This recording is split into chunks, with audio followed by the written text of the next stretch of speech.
In 1910, the New York film studio of Thomas Edison created an adaptation of Mary Shelley's Gothic novel, Frankenstein.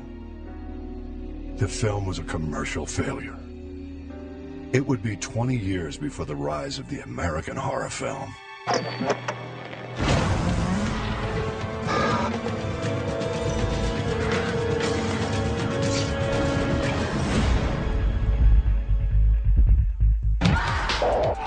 Between 2003 and 2008, 135 horror titles grossed nearly $3 billion at the box office.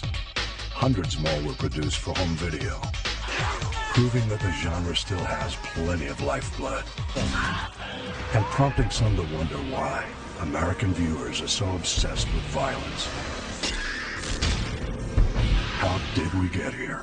If a horror film is cutting off people's thumbs and gouging your eyes out, I guess that's a certain kind of horror film, but it's certainly not the kind of horror film that interests me. The appeal of horror movies has always been about confronting death, and in their various ways, these movies, help us cope with that, and that's one of the reasons that this has been such a long-lived genre, even from literary times on. Fear is probably the most powerful emotion we all feel as humans. We're all afraid of death and loss of a loved one, loss of identity. All the things that you see in a movie, we're all afraid of. In my mind, what makes a good horror movie is something that stays with you after the credits go and you're in the car and you're driving home, and that next morning when you wake up. If you meet all the people who make horror films, you discover they are very nonviolent, they're politically active and knowledgeable and anti-war. They have opened themselves up to all of these possibilities, and it's the people who repress them who are the ones you have to look out for.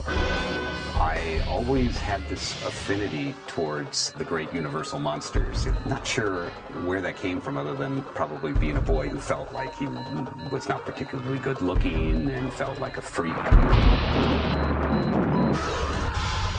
I love the monsters. I mean, that goes back to those days at the RKO Castle Hill, when even though Frankie was bothering me a little bit there, I still sympathized with him, and I've always sympathized with the monsters.